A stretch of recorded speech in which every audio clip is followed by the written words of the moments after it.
I feel most alive and fully self-expressed when I'm in the context and in the spaces where I allow that, the light of that weirdness to dance, to play. Guess who your podcast guest is this week? This weirdo right here. And admittedly, a little bit nervous to share this one. This is about my first experience with DMT with some of my dear brothers in my life. We decided that we were going to dive into the realm of psychedelia. And part of my nervousness for sharing this one is because of the mass myth and misnomer that is around the general conversation of psychedelics, but more specifically around DMT.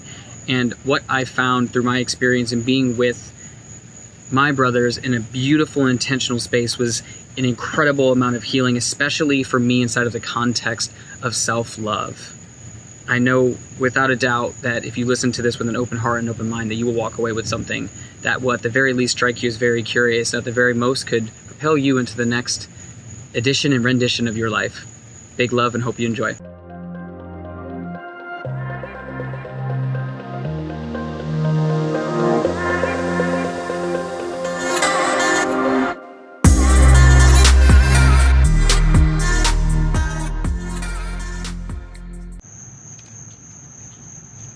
Well, this is going to prove to be a very fascinating conversation, talking about my first experience with DMT. I have notion stuff because I want to make sure I stay somewhat on track, so, I'll be like looking around here and there and stuff like that. But for starters, I am going to be honest, I'm a little nervous. I am nervous to talk about this, and that is because for a number of reasons. One, there's always that idea of like who is listening, whether it's like friends, family, etc., and like what are they gonna think about me? Like that part of the brain that's just rattling off and wondering / fearing what the ramifications could be, and my commitment to truth, seeking truth, and not simply taking what others tell me is truth, or what is so, or this is what society says, or this is what people have notoriously said, like this is the way and this is what the data and facts say and everything else. Like to me, there's no greater teacher than experience. We can talk about facts and data all day long, but if our experience proves to be different, it trumps what the air quote facts, or even just anecdotal stories that people share, or the misnomers or mistruths that get spread because of people's fear of what they don't understand, which is very prevalent. So inside of that commitment and inside of my desire to explore and learn more about what is it to be human, and is there more than maybe what we've been told or what we've been taught? So a lot of this conversation is going to be pointing a finger at that. I'm going to do my best to kind of tell it the way it was experienced, because I could just get into like, here are all the things I learned, etc. But I want to tell the story of the journey and then kind of land with what I was left with from it. So a few days ago,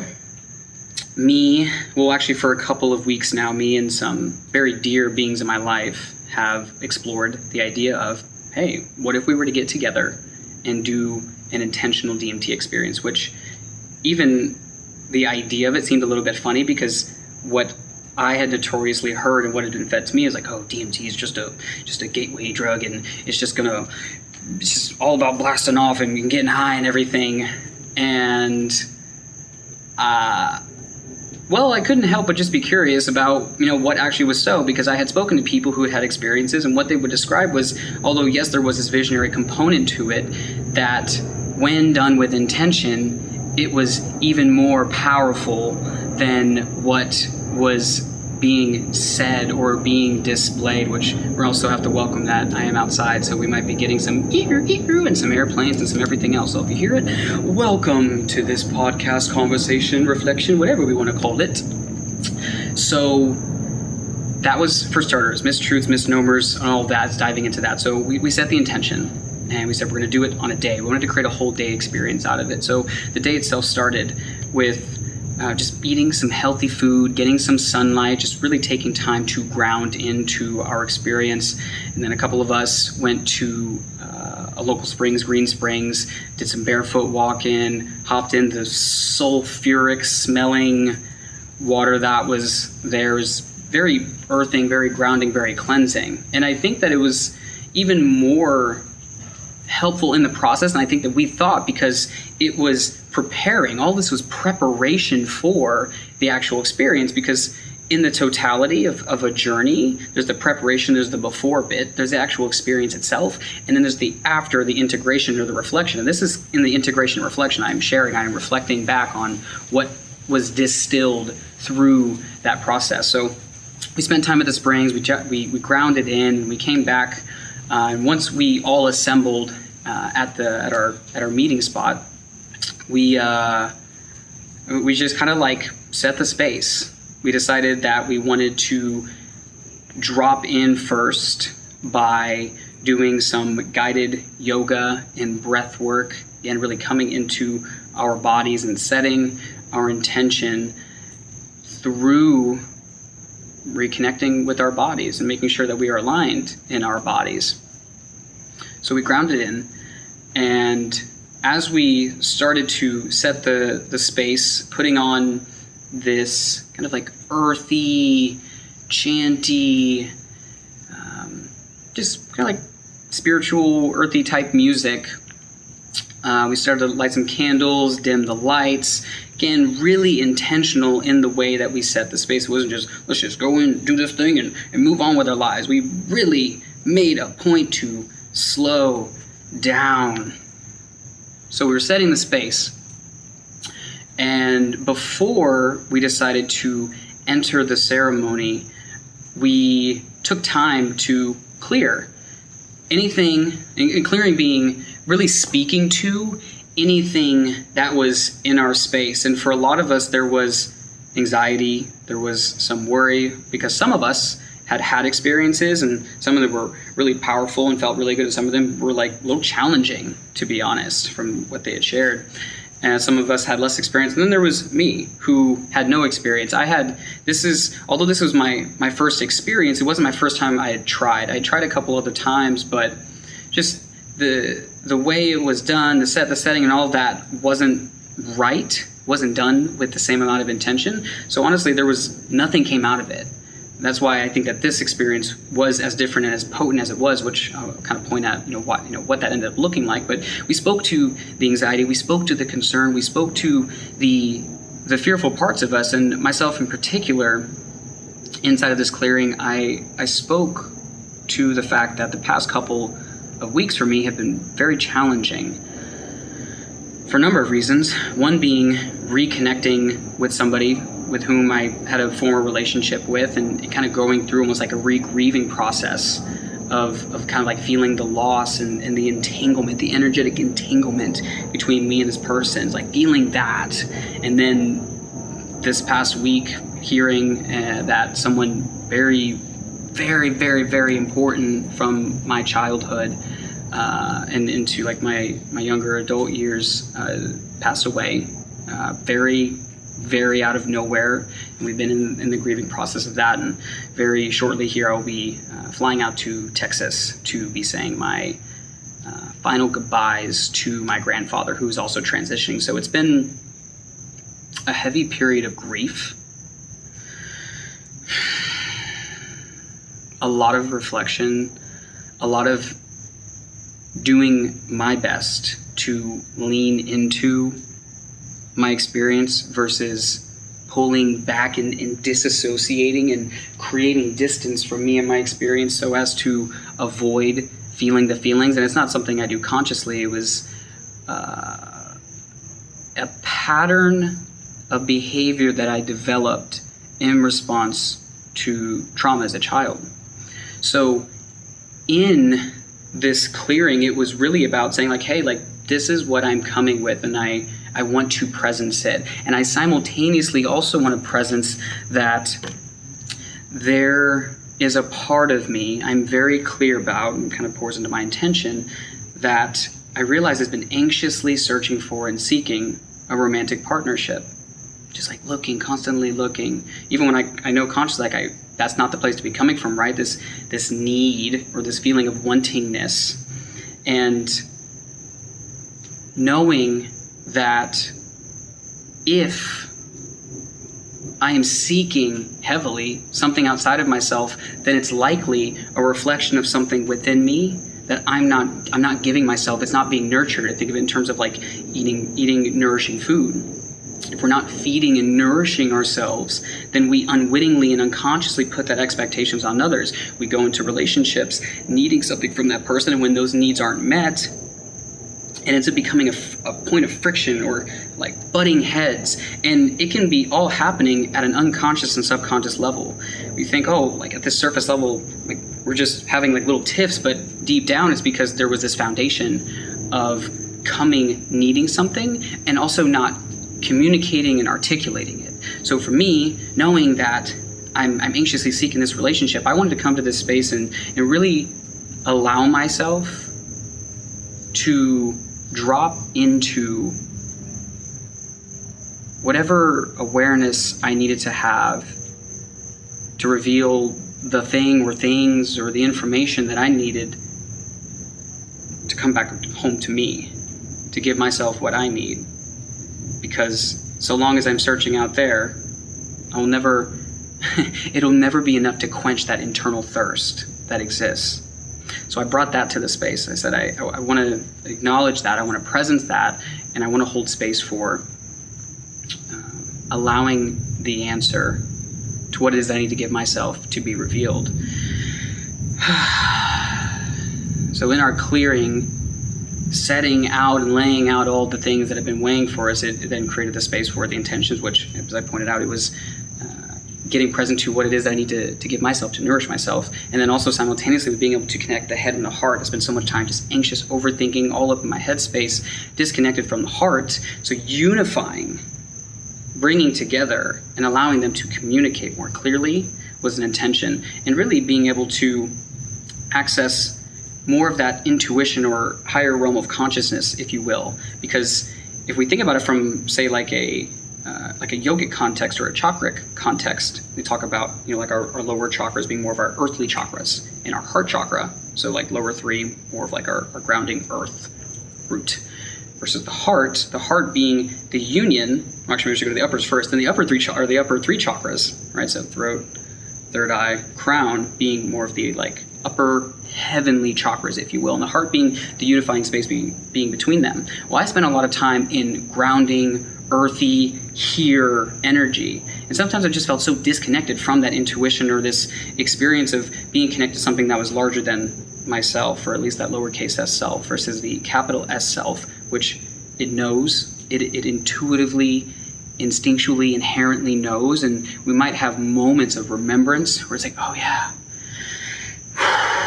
there's more than sometimes I believe or remember that there is, especially in times of stress, because in times of stress we get very in our bodies.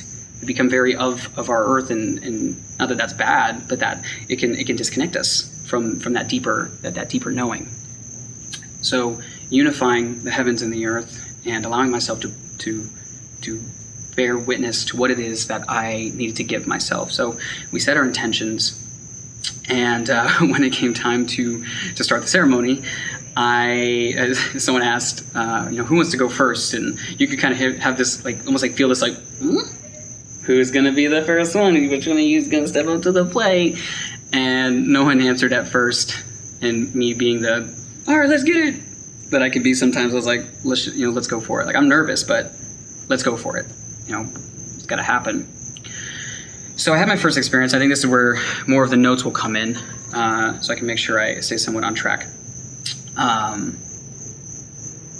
So for the first experience, you have this like device that's very similar to maybe what you might smoke like weed out of, a pipe type thing, and you put the crystallized DMT on top of this like mint leaf. You put it in the chamber, and similar to how you might smoke cannabis. You light it, although it's like a torch lighter. You have to hit it like a certain temperature and degrees. I'm not the genius or the expert in all of this stuff, but we lined it up, set the intention. We took the medicine and held it to our heart space, represencing our intention, breathing with that intention whilst having the facilitator with us who's also holding the space. So there's a group of us, a small group of us, and while one person was getting ready to go, the rest were in a circle formation holding space. It wasn't just a bunch of people just blasting off and doing drugs. It was like, we are here, we are with you, we are witnessing you, we are loving you, we are holding you, and whatever it is that comes up, we got your back. So we're sitting here, getting ready to go.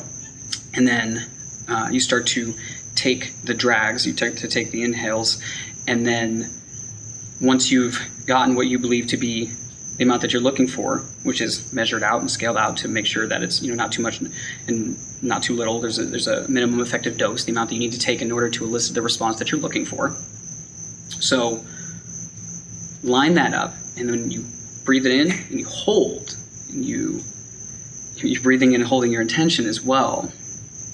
And then once you let go, one aspect of it is allowing yourself to kind of melt backwards and lay down. And you can kind of close or open your eyes. I chose to close my eyes and focus on my internal experience.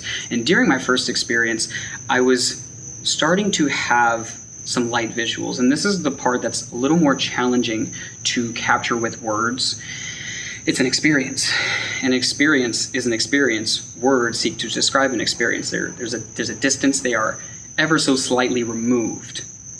So bear with me as I do my best to describe this experience, but there was these little light bits of visuals, but what I was present to most was the sensations in my body, because when I get really tapped into my body, I can feel the energy streaming through, and my body will like contort and it kind of like express, like twitch and things like that. It's like energy is moving and cycling through. And what I've come to believe, and I would even go so far as to say realize, is that is energy that is moving that was once stuck. And it's like, okay, because there was a point where it started to build up in my chest, in my heart space, and my chest would kind of poke, like flare out like such, and then writhe back. Of course, I say as such, you can't, if you're not watching the video, you're listening to the audio of this, I highly recommend you go and maybe check out the video or not, but just imagine like pushing your chest out in space and kind of arching your back. My heart space is like kind of opening, and I can feel that there's something in my heart space that's like releasing. It was like chipping away, like little like layers of gunk that is getting in the way of having expressed whatever needed to be expressed. And after a few minutes or so, like your sense of time is not what you're focused on. The part of the brain that is associated with time, I imagine that part of the brain is actually getting turned down because you're very in your experience. You're very in the embodiment of that thing. I was very present to myself being in the room. There was no like blast off and going anywhere and not knowing that there was a body connected to me. I was very well aware that my body was still present, but I was more in tune with the concentration of energy that was in my heart. And once I started to kind of come back into my awareness of everything that was going on, I was like, okay, I felt that. I felt like there was a layer of depth that I could go to if I allowed myself to, but was also in a little bit of resistance. There is resistance to fully feeling the feelings. There is resistance to fully moving and expressing through sound in the way that perhaps my body was really wanting and needing to, because the conscious mind is seeking to latch onto its comfortable known, whereas the higher aspects of our consciousness, if you will, are wanting to express those feelings, wanting to express those emotions, wanting to move and contort and express in the way that it knows it needs to in order to allow the facilitation of the energy to move through and cycle through in the way it was designed to, because it's when it gets stuck that it creates abnormalities in our system. I can't say that I'm knowledgeable enough to know exactly how it works, but I would go so far as to say is that when, as Dr. Co-Dependency says, and the dogs are here too, emotion is energy in motion. And when energy cannot motion, it gets stuck. So allowing the energy to move and flow through, because when it doesn't, is my belief that is what underlies likely a lot of illness and dis-ease in the system. The system isn't doing what the system was meant to do, so it moves from a system of function to dysfunction. That is my current hypothesis, and so far from what I've read, it makes sense, and also is what I've learned from a number of people. But we're continuing to dive down that rabbit hole and learn as we go. Grow as we learn as we grow. All the things. Picking back up, we were talking about emotion, energy, and motion. So it is my current belief and hypothesis, both from personal experience, but also from learning from very brilliant minds, that when energy is not able to cycle through our system in the way that it's supposed to, it gets stuck. It's kind of like food. If food doesn't digest and move through, which it needs to do, well, you get a lot of caca buildup. And that same way, you can have like poopy energy that builds up inside of you and creates dysfunction in our systems. Our systems move from being a functional system to a dysfunctional system, and they no longer work in the way they're supposed to, which likely is an underlying cause for the majority of illness and dis-ease in our system. Learning how to facilitate that movement of energy through our bodies in the way that it was designed to is critical to healing and longevity. So as I'm now learning how to allow that energy to move through me, whether it's the grief of a transition of a relationship to the transition of a friendship, whatever transition of a life of a friendship, that type of thing, this lesson points at the necessity to learn how to clear ourselves, to cleanse ourselves of whatever is necessary, and these medicines can really help us with that, which I'm going to dive into a little bit later. But now going to my second experience, because the first one I did it, the rest of the group went around. Again, we took turns holding space, loving each other. Oh my goodness, the amount of love, the love that was in that space.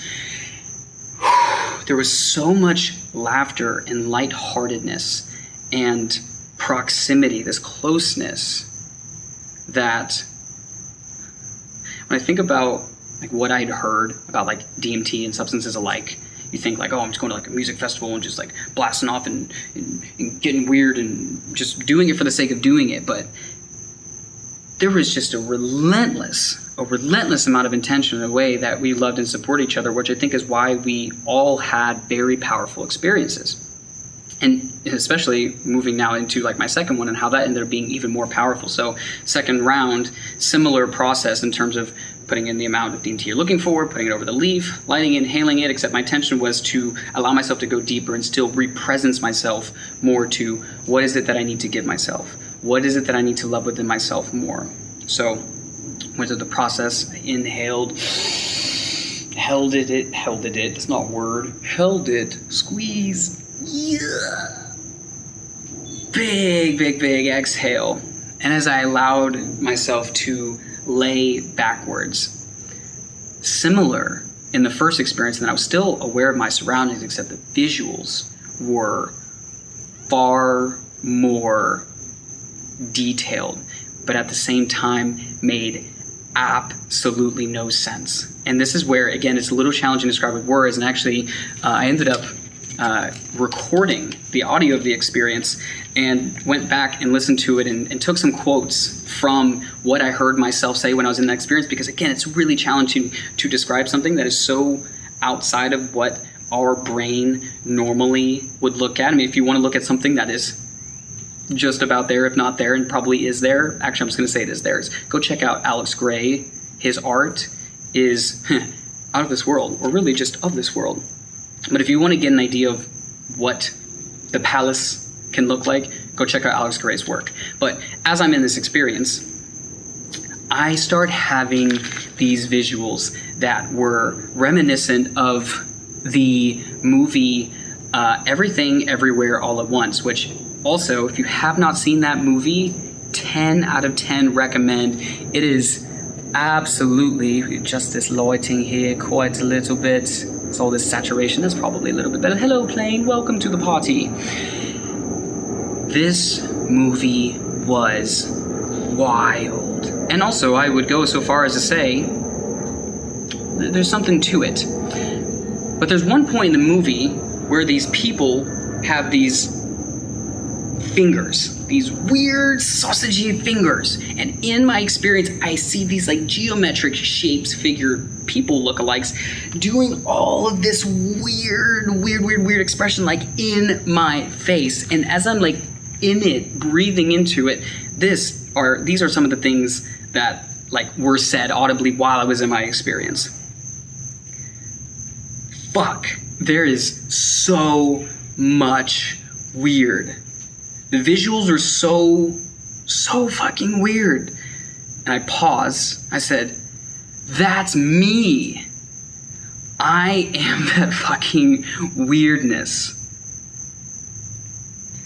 And that is the one thing that I am most afraid to have fully witnessed. For so long, I have been seeking approval for and of my weirdness, especially in the context of romantic partners. And it has been as such. There's as much as I feel like I allow myself to be expressive with my emotions and my weirdness and everything else, there's still a part of me deep down that is dealing with the subconscious belief that I could never be truly lovable if somebody knew the full depth of the weirdness that is this human experience that I'm calling wolf. No one could possibly love that. Subconsciously, that's what the belief is. Although consciously, I wholeheartedly believe this mantra of you can never be too much or not enough for the right person or people. But when subconsciously I have not been believing that, it shows in my actions. I want to express the weird, but I only give a little bit. We think, oh, I'm being fully self-expressed. Like, are we really being fully self-expressed, or are we expressing enough that we still feel comfortable? And the issue with this way of living is that when we aren't being the fullest expression of ourselves, we attract people and vibrations that are equal to that. Meaning we're not putting out the full frequency, we're putting out a portion of the frequency.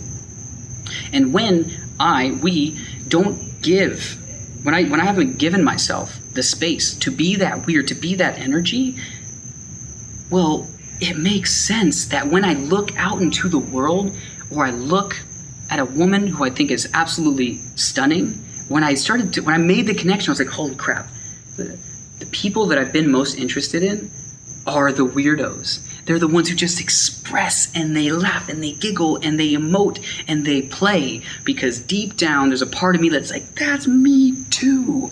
I am that. We are that. And that brought me to something else that I said when I was in the experience, which is part of the healing for me is being able to love and own that within myself, and being able to compassionately say, this is who I motherfucking am. I am who I am. And that's not to say that that when we say like, I am who I am and like it is what it is, this is who I am, not like in this kind of like, yeah, I can't be anything else than what I am, and very like limited, finite way of looking at ourselves, but that who I am is this infinite puddle of love and weirdness. It's a part of whatever it is, whether it's like dharma or it's like soul or purpose, whatever it is. I don't really got words for it, but what I do know is that I feel most alive and fully self-expressed when I'm in the context and in the spaces where I allow that, the light of that weirdness to dance, to play. Which brings me to the final quote that I said as I was like, kind of like wrapping up that experience and kind of like coming back to my human experience, is that we often see in others what we want to see and witness within ourselves, which I kind of alluded to a little bit earlier, but that if I've been anxiously looking for that relationship, it's because there was some part of me that was hopeful that if I did find that in someone else, then I could find it within myself. But what the medicine revealed to me was that it's already inside of me. It always has been, and it's not going anywhere. And as a matter of fact, it's like a little version of me is inside of me. Like, hey, I'm here too. Like, once you know, like, I know you're like looking outside of you for it, but it's like, it's all right here. You don't gotta go anywhere. You just gotta let it be. And there's freedom in that. I was laughing hysterically because it's seemingly so simple, and at the same time, not so easy in practice. So we started to wrap up our ceremony. Everyone took their turns, we shared, we laughed, we giggled, and rounded out our time together with just a shit ton of affection, just loving on each other and hugging on each other and just being ourselves, all of ourselves, and loving all of each other. And then we finished it out by having just a really yummy, earthy, like steak, potato, and like veggie meal. And man, I couldn't have imagined that this experience would have unfolded in the way that it did. Because the story and the myth, the folklore that I've been fed is that when people just go and they just do drugs and just getting fucked up for the sake of getting fucked up. But as I am reflecting and seeing, as I've said many times, the amount of intention that was put into the experience, had it be so potently powerful that it left me being like, more of this, more of being willing to explore realms of consciousness, to find, discover, remember aspects of the totality of who we are through being in community and through being in community or communitas, witnessing all of it. Because all of it just is. Good and bad, it just is. It's just all in this unicity. And the way that we choose to do that experience, the way that we started it, we did it, and we rounded off and finished it with an earthy meal, it allowed me to have it be medicine and not a drug. Because to me, there is a distinction. Drugs fill a hole. Medicine helps us to become whole or to remember our inherent wholeness. With a drug, it's like a Band-Aid. We're just looking for that next fix to get a little bump of feeling good, and then we go back to our normal unwakeful states of consciousness. And we need more. We have to get more and more of that thing in order to have that same feeling or experience, and that really is the foundation of a lot of addiction. Excuse me. But there's a vast difference between that and medicine, which is helping us to remember that wholeness. And also, part of the medicine isn't just, oh, I did it, now I move on. It's like, no, now it's integration.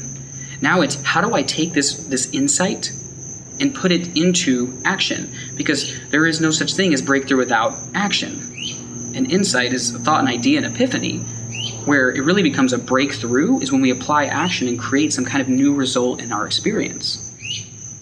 So, for me, if it's, I need to embrace the full spectrum of my weird, then it's looking at, well, what does that look like? And I started to play with that. And I'm integrating as we speak the fact that if you're watching the video and you see how emotive I am being, I don't think that I've, one, been as open as I am about this type of experience, a psychedelic experience. One, two, the way I'm emoting, allowing myself to play is a reflection of, okay, this is nerve-wracking, this is scary. But like a video game, this is the next level. And this is what it looks like. It's seeing myself in the mirror and like making these weird faces and dancing and singing and allowing myself to rap, even though I get nervous about what if somebody heard me or what if the lyrics are good and all this. Like those are the anxious mind thoughts. It's being able to, it was singing and dancing at an event most recently in front of people. I like to sing and to dance, but it's a new thing for me to learn how to do it in front of people. Hey, airplanes that were taken off into new planes, new heights. Learning, relearning, or unremembering old ways and re-remembering ways that serve us in actualizing our highest potential. It takes that action. Looking at myself in the mirror and getting weird, singing, dancing, being more open with my friends. And the hard part is going to be with my family, working on that too. There's always new layers. But it's putting into action. So that way it can go from the heavens, because DMT has this beautiful capacity to capture these higher realms of consciousness, these higher realms of experience, and then bring it down to earth, from heaven to earth, from higher chakra to lower chakra, heart being the unifier, that laughter, that giggle, that and taking it and putting it into my everyday life. And now I'm working on that more than I ever have. And oh my my goodness, there's more work to do, and there will continue to be more work to do, but that it feels as though I am moving into the next edition, the next season of what it looks like to follow the wolf, to follow that truth, to seek medicine, to seek healing, to seek truth. And it looks like taking things and putting into action. So that's some of the lessons. I'm gonna look back at my notes because I had a number of things that came up as well. Part of what I took away from this experience, and I talked about 3 parts of a journey: preparation, all the before, experience, which is what we did, all that whole experience and the way that we set it up, which, speaking to the experience bit, there is a lot of important details that come into it. Set and setting. How is your environment? How are the people in your environment? How are you making the environment conducive of generating the energy to elevate and actualize your intentions? Because when we don't do it with intention, well, those results often speak for themselves, and rarely ever do they point a finger in the direction of us becoming or remembering that highest potential. So setting, intention, having intention, having a why, having a purpose, grounding that all the way down as deep as you can, and having people who are elevating that with you. It's not just you generating it, it's everyone who is involved, and it's having the right people there, making sure that love is the founding principle and that it's present, and that at every corner it's being checked in, it's being brought forth. And getting fucking weird. Getting so fucking weird. And practicing the habit of allowing that, not inauthentically, it doesn't have to be forced. It's just, it's emoting, letting it be real. Real for you, real for me. That's that seeking what is true for us versus doing it because it feels like the right thing to do, or because we're trying to fit in with the cool kids, or not feel like we're being left out. That shit don't work long term. So preparation, experience, integration, this is the reflection. This now. Integration is the reflection and also the action to integrate to heaven, to earth. And there is a couple of more. Don't do your work. Share. Ah, yes. And one of the other final bits now, coming back to what I spoke to about with the wanting to bring forth the knowledge or the revelation of why am I anxiously seeking a relationship? It's because I wanted something in someone else that I was not giving to myself. And that, in this case, was just a radical acceptance of weirdness. Loving the weirdness. Embracing the weirdness. And how when I or we seek a relationship of any kind, specifically a romantic relationship, from a place of needing something from someone else, that is a very, very, very fertile breeding ground for codependency. I need something from you. The second you're not giving it to me, point of contention. Now, what that has left me with is not that, well, I guess I'm just never going to be in a relationship because I've got these things I got to work on, because that's one thing. What are all the other things that are hidden down here that are still, I'm seeking for somebody else? I wouldn't say it's that. I'm not saying that this is the best answer, by the way. This is just my current answer in this moment, is if we have these things, one, we have to do the work within ourselves. Have to. I have to embrace the weird within me. And if an opportunity were to present itself where someone truly remarkable comes into my life, am I going to be like, oh, sorry, I can't do it. I got to do all this work because I'm not good enough for it, or I got to love myself first. It's like, you could do that.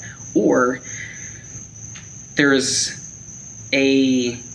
another path, which is do the work yourself. I will do the work myself, and acknowledge with that person, hey, by the way, I think you're really dope. And just want to be very clear and transparent with you that I'm also working on me. And these are the things that I notice, that I have these patterns or tendencies in relationship where I'm seeking something, in this case, potentially within you. And I just wanted to let you know, because I want to make sure that I continue to do that work. And if it works for you, hold me accountable if you ever notice I'm slipping. Just compassionately remind me, hey, don't forget to keep doing the work. Don't forget to keep loving yourself. Don't forget to keep coming back home.